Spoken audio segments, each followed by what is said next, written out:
Hello, friends. Welcome to another episode of the DATEABLE podcast. We're still in the off season, but it doesn't mean that we stop giving you content. This is just what we consider extra stuff that we can bring you. It's an extra episode before we fully launch into season 14.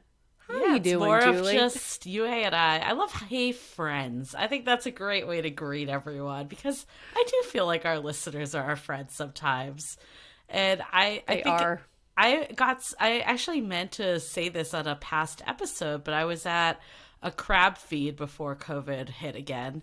And I got stopped by a listener that said that she thought she recognized me in the bathroom and like on the dance floor came over to me. So it's always super fun to have that happen in person. I think it's super fun.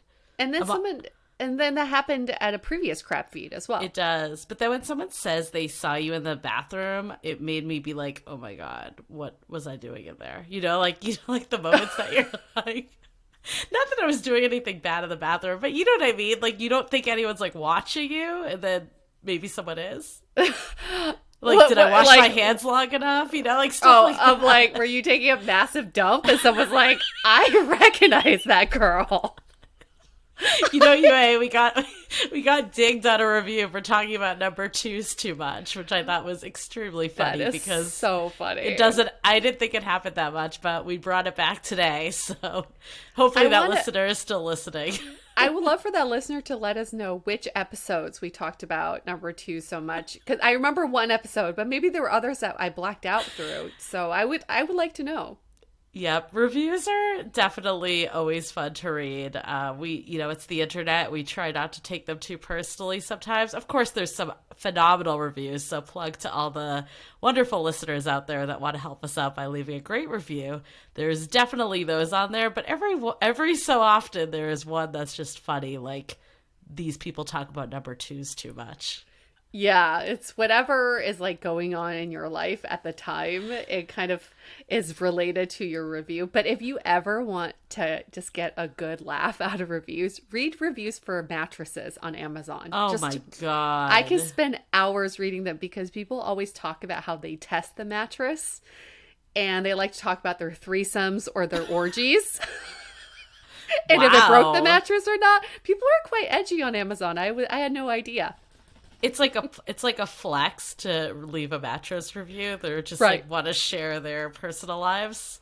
Yeah, they're like, 90-day money back guarantee. Well, I had 3 orgies and the mattress did not last, so I'm returning it. This mattress sucks. I really hope they just resell that to someone else after.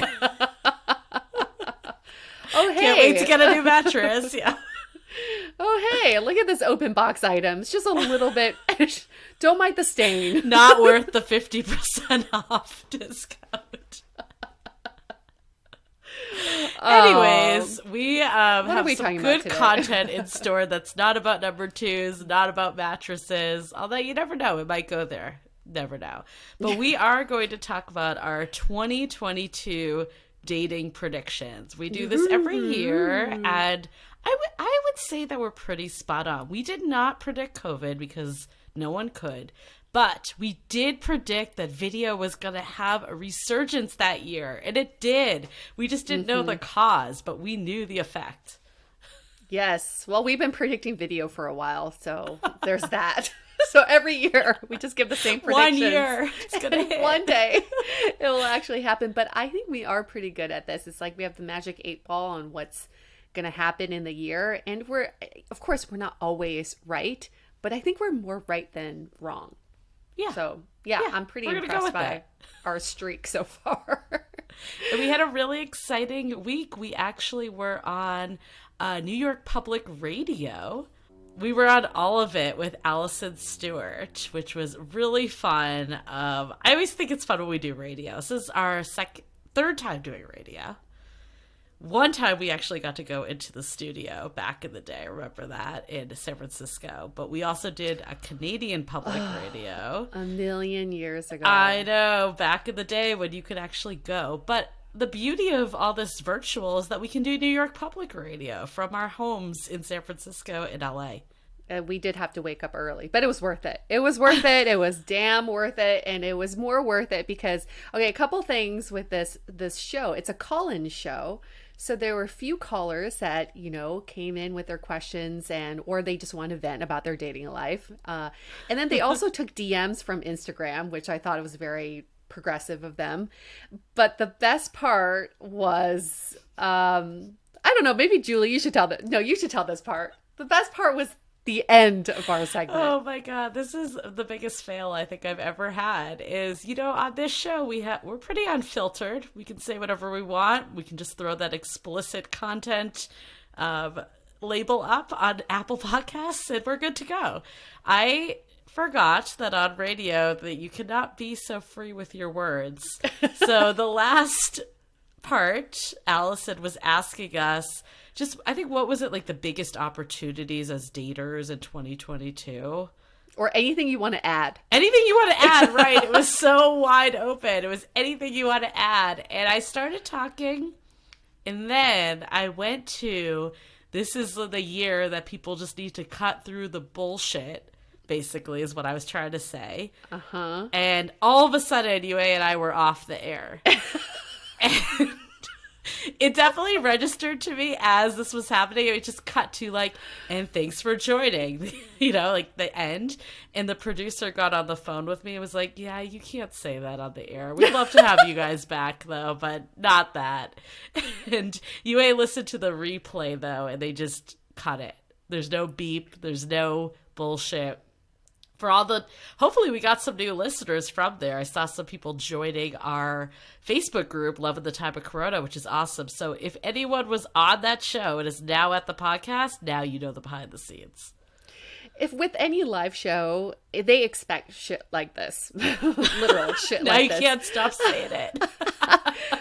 Well, because, you just never know you can't control what comes out of your guest's mouth. So there is a 5-second delay so they can cut if they need to. And words like bullshit don't get on air. So what you do hear in the final product is Julie in the middle of a thought. And then Allison wraps up the segment. And it's kind of disjointed and jarring at the same time. But also we think it's hilarious now in hindsight because Julie broke public radio. You were so funny because you didn't know what happened. You just texted me because I was on the producer only. We were on individual phone lines. So you texted me after. You're just like, what? Why did we just get cut at the end? What I was like, that was awkward. Yeah, and I was like, that's my fault. It's all good. It was the end of the segment anyway, and it makes for a good laugh. That segment was really fun because it's New York based. So the callers were all based in New York somewhere. And I don't know if you noticed this, Julie, a lot of their questions were about how they had started relationships or dating, a few months ago. And then now, because of COVID and because of cold weather, I would assume that these relationships have dissipated a little bit because they haven't seen each other IRL. And I kept thinking, and I didn't make this comment because I didn't have the chance, that a lot of this is kind of regional because I think in California, we can still have these outdoor dates and go on hikes and go do outdoor dining. But in states like New York, you can only stay out for an IRL date for so long before your fingers freeze off. So it is interesting because you have to keep the relationship going, but you can't meet in person as much. Yeah, and there was other comments about, delaying life milestones like moving in. And I think that definitely can apply many places, but I could see in New York where housing is already tight. That being, now it's your home office, now it's your work, and now you're sharing it with another human being. And having two people potentially remote working, that's nuts in what 400 square feet. I think that does that's change. Huge. That's huge for New York. 200 square feet, but that changes things. You know what I mean? I feel like even in my current place, I'm like, this would be hard with two people. And I'm like, wait, that's so much more spacious, just given where we live. And other parts of the country are probably a zillion more times spacious than San Francisco and LA.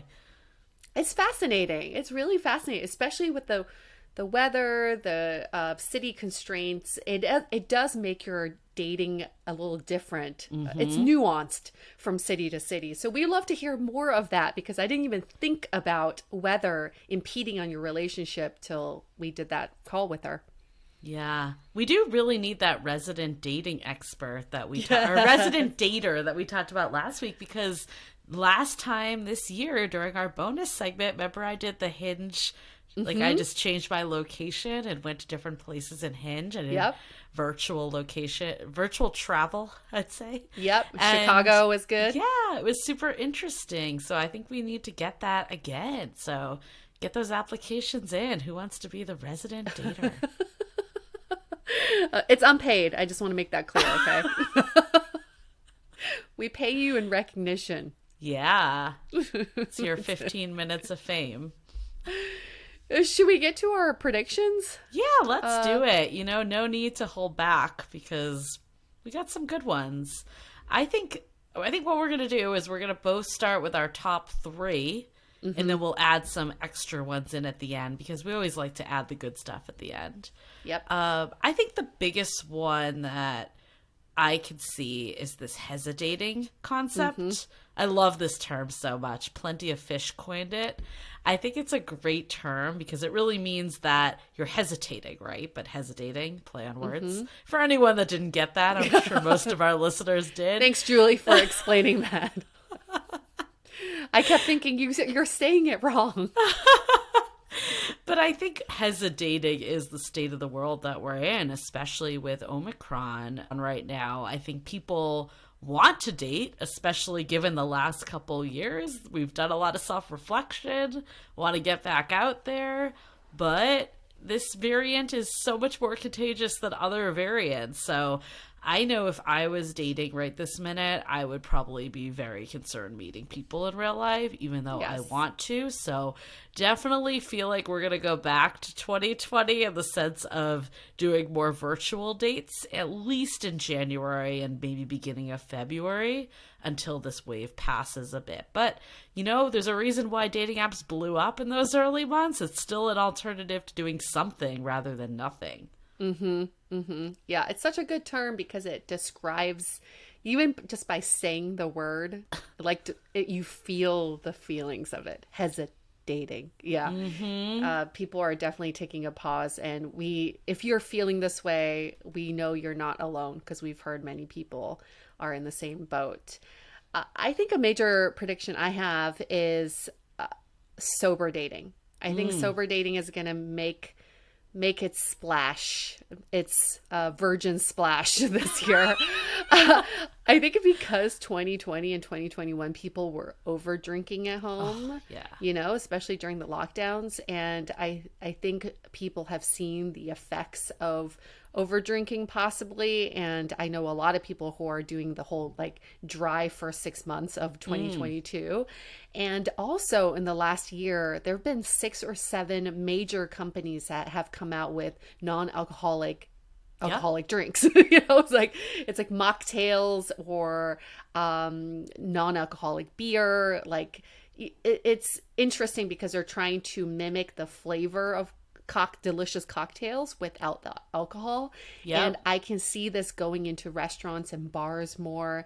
And ultimately, and we've talked about this, is that sober dating helps you gauge chemistry so much better than when you're under liquid courage and under a foggy brain, and you go home with someone or you think you had a really great time, then you wake up the next day sober up and think, did we have a good time? I don't remember. Did we have a connection? What was his name again? I don't know. So I think there is a huge need for people to want to be more clear-headed this year, especially when it comes to dating. Yeah, I mean, I'm doing dry January. I haven't heard dry first 6 months, but I feel like I felt that. I think it's just like the last 6 months, 8 months, it's just been a lot of drinking, back at it again. Yep. And I just needed a refresh. And remember, Yue, when we used to try to sneak, or not even try, we did. Remember when we snuck kombucha into bars? Because there were so many times that we just wanted to go out, but not get drunk. And I think I'm really excited. I hope there is a world where there's more mocktails and kombucha just ready to buy, because for me personally, it's less about the drinking and more of the social element that I'm kind of missing or feel like I'll miss. Even in this dry January. I mean, right now is a little weird because I don't really want to go to bars anyway. So it's actually like the perfect time to be doing dry January with COVID. Mm-hmm. But that is definitely like, if this became 6 months, I wouldn't want to not ever go out again. So having options would be really great. And especially for dates, I mean, I think it's great because it will push what a first date can be a little further. Mm-hmm. But there is something about being at a bar that has like a sexy environment to it that kind of sets the mood, right? I agree. And then you feel out of place if you don't get a drink or something. And if you're only drinking water, you want something kind of fizzy. So it's nice that these companies have come out with these products, but also you can just get like soda water. Yeah, with a totally. lime. That's what I've been doing. Yeah, and that tastes kind of like a vodka soda. I'm not gonna lie. Yeah, exactly. Just trick your brain. I feel like since season 1, you've been team sober first kiss. So I'm really hoping that it will finally make its comeback. I feel like this one has been kind of like video dating, that every year we're like, it's gonna happen. This is the year. Sobriety. Sobriety's gonna win. But if you have encountered some sober first kisses, please tag us with hashtag sober first kiss and let us know about your experience, because I'm looking for people to, help me with my cause here. Get the movement started. Love it. I think my other big prediction, and this is kind of a no-brainer, but I feel like vaccination status is really the new political affiliation of 2020. Mm-hmm. I mean, it's still a thing. We still have a divided country, but I feel like 2020 was so rampant of, what's political side are you on? And I feel like it's now the vaccinated versus the unvaccinated. And there's been a lot of, there's a new term that popped up. There's always a term, convaxability, the phenomenon of having compatible views pertaining to the vaccine. But I think this is so important. Like, I think about, my current partner, and it's like, I'm really glad we have similar views on COVID and the vaccine and just safety in general, because I think it'd be really hard if you didn't. Mm-hmm. And especially dating someone new. There was a match study recently that Helen Fisher does that's 73% of singles reported that they are vaccinated compared to 64% of the general U.S. population. So even more. Makes sense, because you want to meet random people, right? And maybe kiss, and that's probably the fastest way to catch COVID, right? Right. And then there was also, in that same study, 2 in 3 singles say they want their dating partners to be vaxxed. Mm-hmm. So vaxxed, waxed, and ready to go. I think that's the sentiment this year. And I was playing on my friend's dating app. I think I mentioned this last week, and vaccine status is a thing in Hinge now. And I'm sure it is on many dating apps, and it's front and center. And I'm sure people are putting in their bios. They were back in the day when the vaccine came out. Now it's the booster. Yeah. And I think it's good if you just take a screenshot of your vaccine card and put it in your dating profile. I think it's just, there's just like, then people can swipe and see who they're dealing with and make their decisions that way. Because I personally think what's interesting about COVID is that it hits closer to home than like STIs. Mm-hmm. I think, with the hookup culture, maybe some people weren't as responsible because they were passing the disease to people that they may not know, strangers in the future. But with COVID, you could possibly pass that to your family members, people in your immediate circle. So I think daters are taking this a lot more seriously, and getting that vaccine status is actually more serious than getting like STI status, right? So this is a very interesting implication, and we do see that people are taking it seriously. Yeah, I think it's a big piece of the hesidating too, right? Is that people are prioritizing safety over personal pleasure. Yep. And that's the world we live in right now, especially with these new variants that keep getting introduced. Yes, yes, yes. My second prediction would be solo trips are going to be the new way of meeting people because so many people are sick of delaying their vacation plans, waiting for friends to get on board with going somewhere. So people are taking solo trips, booking an Airbnb in the mountains and just doing their own thing. But because so many singles are doing this, your chances of running into other singles on your solo trip are pretty high. So my prediction is this could be like the new way of dating IRL, is meeting people on your solo trips. Yeah, I think this is great because I think a lot of people have been cooped up for far too long, want to get out there and travel, aren't, kind of are saying, fuck it. Like, I'm just going to do what I want to do. I'm not going to wait for the perfect scenario. And yeah, what better way to meet people? I think people are itching to meet in IRL, which is kind of a larger prediction too. I mean, hopefully there'll be the day that this comes, but I feel like people are going to be out and about stronger. It's going to be like back to the Sex of the City days where you go to a bar and people actually talk to you. Once COVID, I think, has fully passed, because even when we put up a poll in our Facebook group about topics that people wanted us to talk about this season for season 14, at the top of the list was meet cutes in IRL, which honestly, like, was a little surprising to me. I'm not saying that I get why, but I didn't think there was as much pent up need for this, because I think people are just like itching for this. Yeah, craving that in-person connection. Yeah, I think for me, the next major prediction I have is that DTRs are going to happen a lot sooner, within the first month of dating. And I think it's because, this year has really changed us all, the last 2 years. I don't want to say year. And I think people that, have been spending a lot of time doing the work and are ready to meet that person and know what they're looking for, once they find it, they're going to move on it. I think we're kind of cutting through the date talk. The whole dater view, I think, is going out the window. It seems like people are just getting straight to the point now. They're asking like the questions that used to be taboo. And first dates like are just putting it out there. Like, it's not necessarily this dance anymore. It's okay, we may only have a few times to meet each other, especially who knows what the next month is going to look like. I think if people see a connection, they're going to act on it. Maybe relationship chicken will finally be out the window. Interesting. Yeah, it's like a combination of turbo relationship and like courtship all rolled up in one, and people not being so scared to have the DTR conversation because they're like, life's too short. Why wait? Or it's like, once this variant passes and we do get back out there in the world, it's like, I meet someone, I want them to be my partner, then I don't have to worry about dating the next time the variant comes. Yeah, I'm safe. It's like musical chairs. I found a chair. Just let me sit in it. You want to be my chair? I just have to worry about contracting it for one person, not a zillion people. So my third prediction is very related to yours, Julie. I do see that the beginning of a relationship is expedited, but I do think one milestone will be delayed, which is moving in together.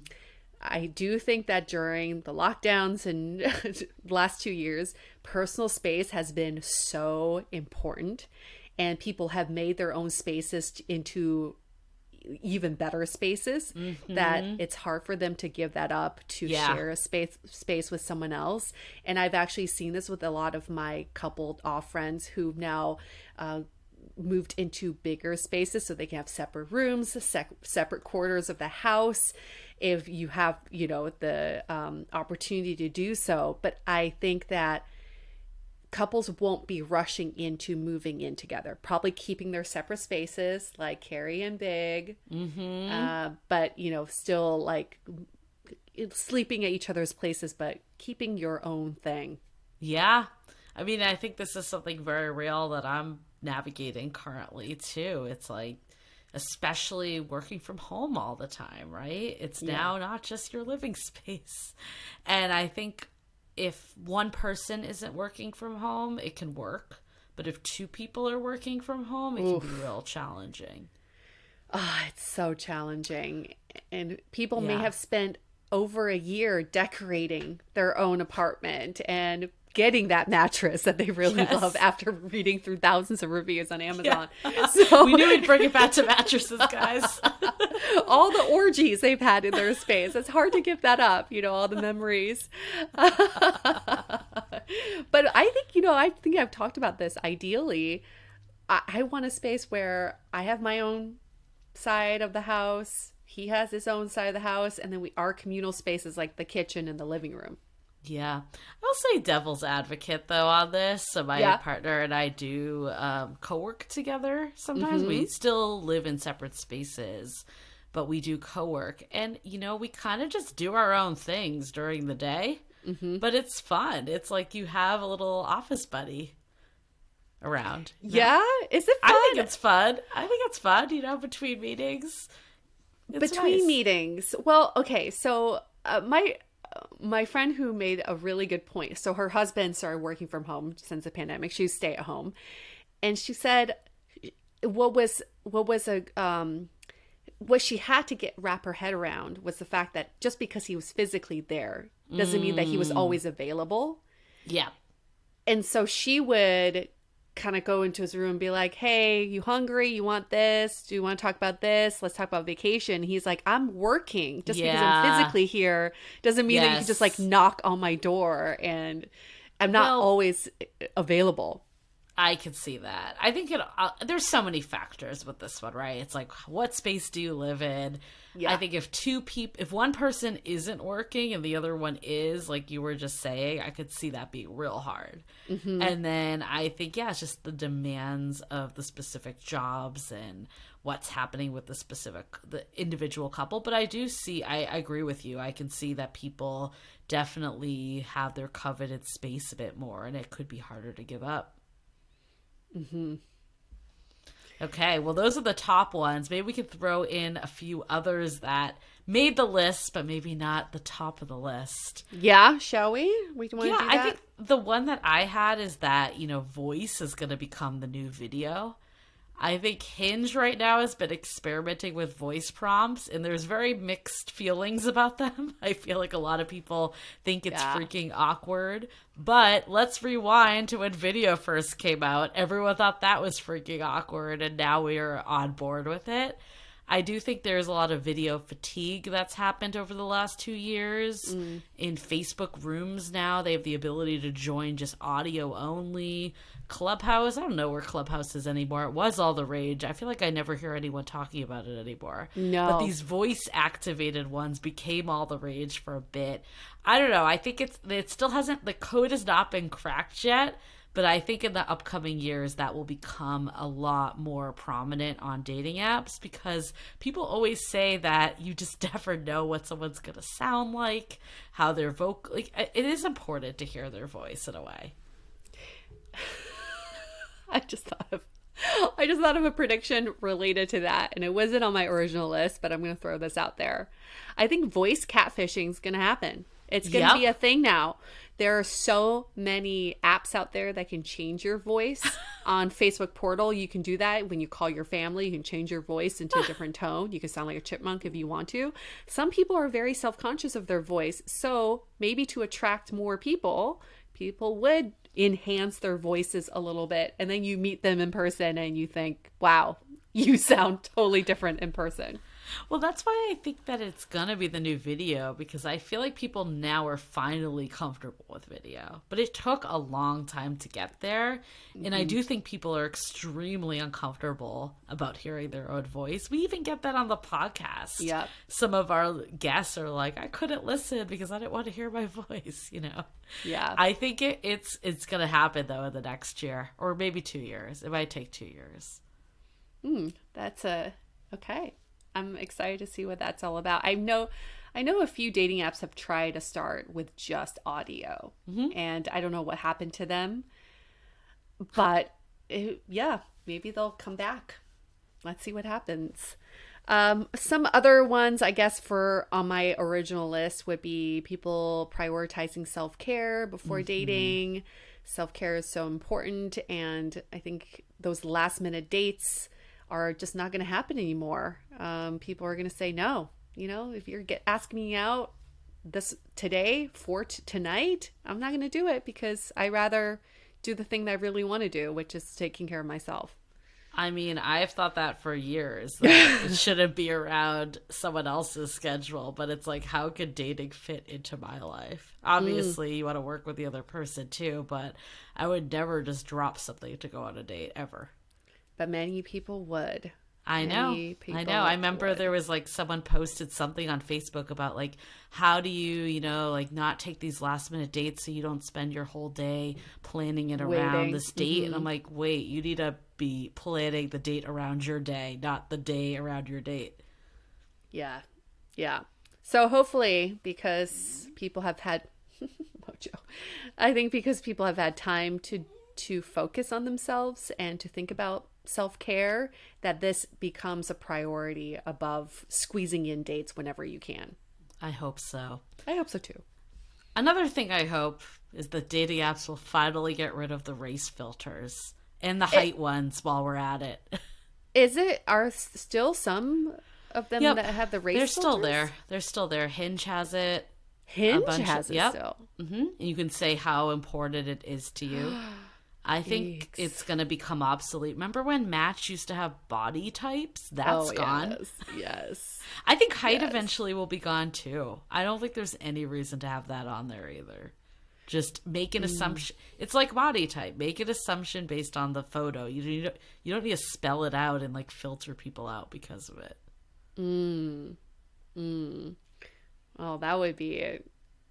I'm just floored that some apps still have it. Yep. Yeah, the height one is, I don't know. I don't know if they'll ever do away with that one.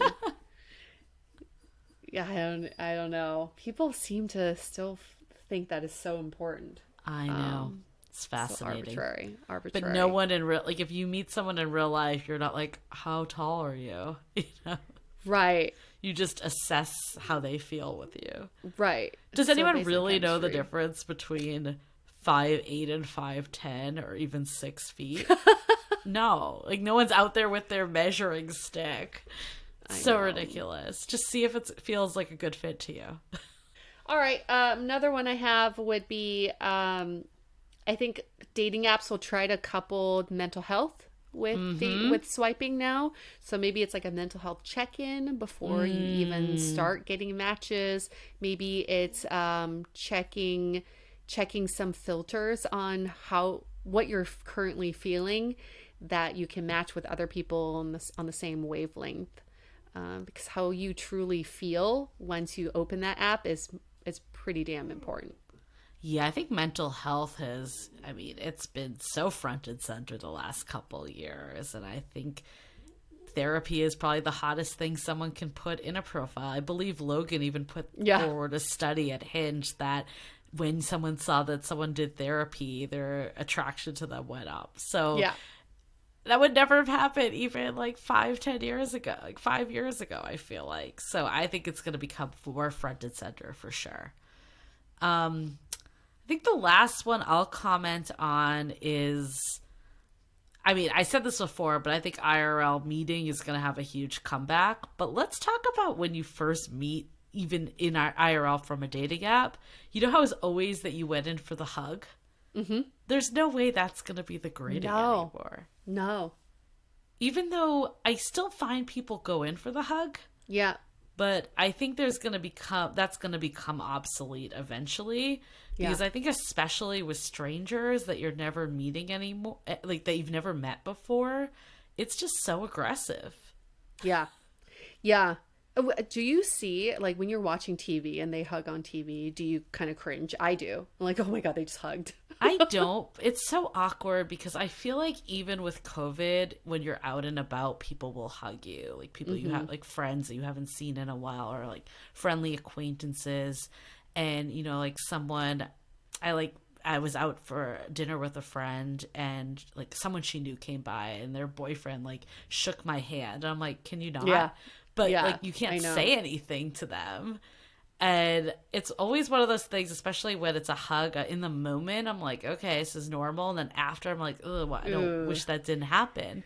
So I feel like a lot of people are probably thinking that, and they're probably only doing it because what else do you do? That fist bump never took off, or the arm bump. So the I feel elbow like bump. The elbow bump. Yeah, someone needs to come up with a replacement hug. Just say. Maybe it's like blowing kisses as you go in the door. Oh my God, that would be so weird to do with a stranger. So weird. What if we all carried around like an arm extension, you know, and then you just like a ruler? Because that's less weird than blowing kisses to have an arm extension. Your artificial hand can shake their artificial hand. I just love that you're like, that's so weird to blow kisses, but you know what's better? An arm extension. Let's just get weirder. Let's get weirder with that. I think someone should bring an arm extension out to a date. That'd be amazing. Yeah, you can use it to open bathroom doors and to shake your date's hand. You can like tap the waitress on the shoulder with it. There's so many things you can do. Yeah, you can go as far as you want. You can like catch the bus. You can, like... Good thing we're both not dating right now. Please, what do you mean? Please let us know if you use an arm extension and how that works out for you. For the record, we're not recommending that. It'd be so great. And then you're like going for the hug, like by hooking their shoulder with it. Although it could be funny, you know, people need a shared experience that breaks the ice a little. There you go. 2 in 1. I love that. Yeah. Like for your next first date, Postmate them an arm extension so you both show up. And where do you even get an arm extension? I don't know. From dateable.com, dateablepodcast.com/arm extension. We're selling them now. $19.99. This is our new business line, guys. You can do like different arms, like different jewelry on the. Okay, we're transitioning topics. Speaking of actual offers from the Dateable podcast, we are so excited because our 22-day dating app reset challenge is now live. Mm-hmm. So you probably got the email. If you didn't, just go to findingyourperson.com/apps and you can register. This is only going to be available until February 14th. We're getting cut off right midnight. Get on it, Get on it.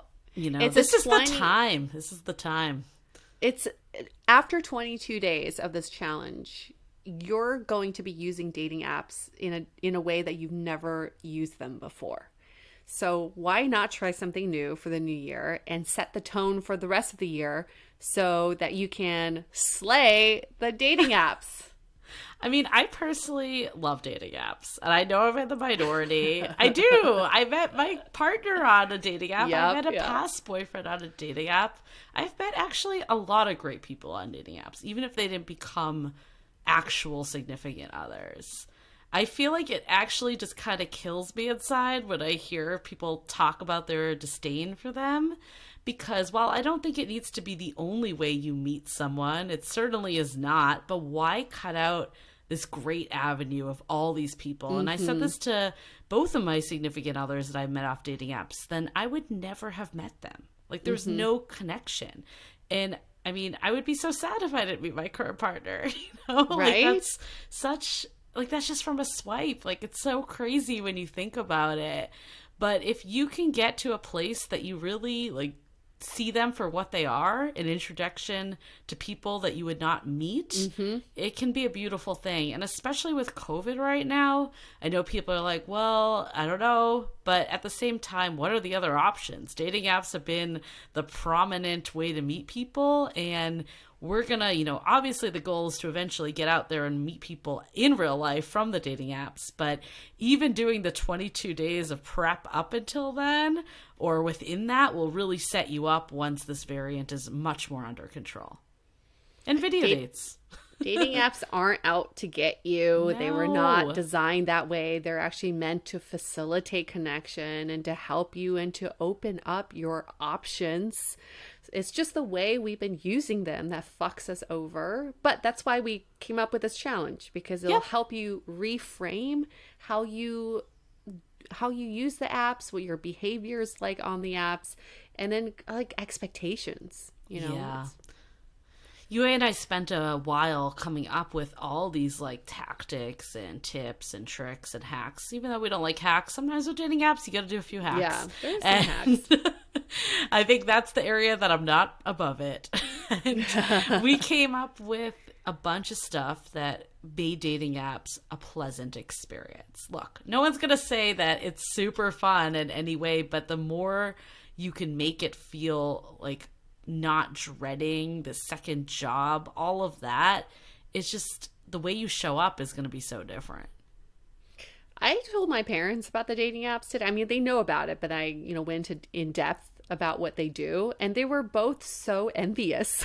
Yeah. They both said, if I had that, during my time, I could have met so many great people. And although they're madly in love at the time, would have been fun to see what the other options are like out there. And they think it is such a privilege that we have this opportunity to use dating apps. So let's exercise that privilege. The privilege that we have. We do forget that. And, we can say abundance of choice is causing problems, but at the end of the day, we're all looking for this person to spend our life with. Don't we want options? That's not a bad thing. Yes. Okay, so don't forget, get on that challenge, because it closes on February 14th. So you can sign up anytime between now until Valentine's Day. Yep. So findingyourperson.com/apps.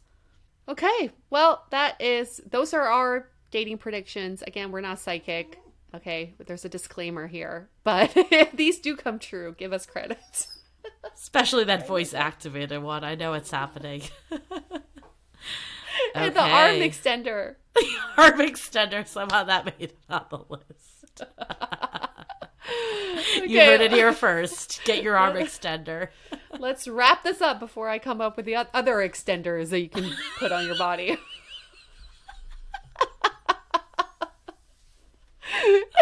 All right, we'll leave you all to your imagination on that one.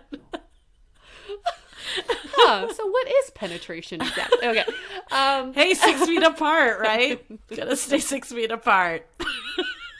Maybe we should skip the arm extender and go to the other. Socially distanced sex just has never felt so good. Okay, wrapping this up. 1, 2, 3. Stay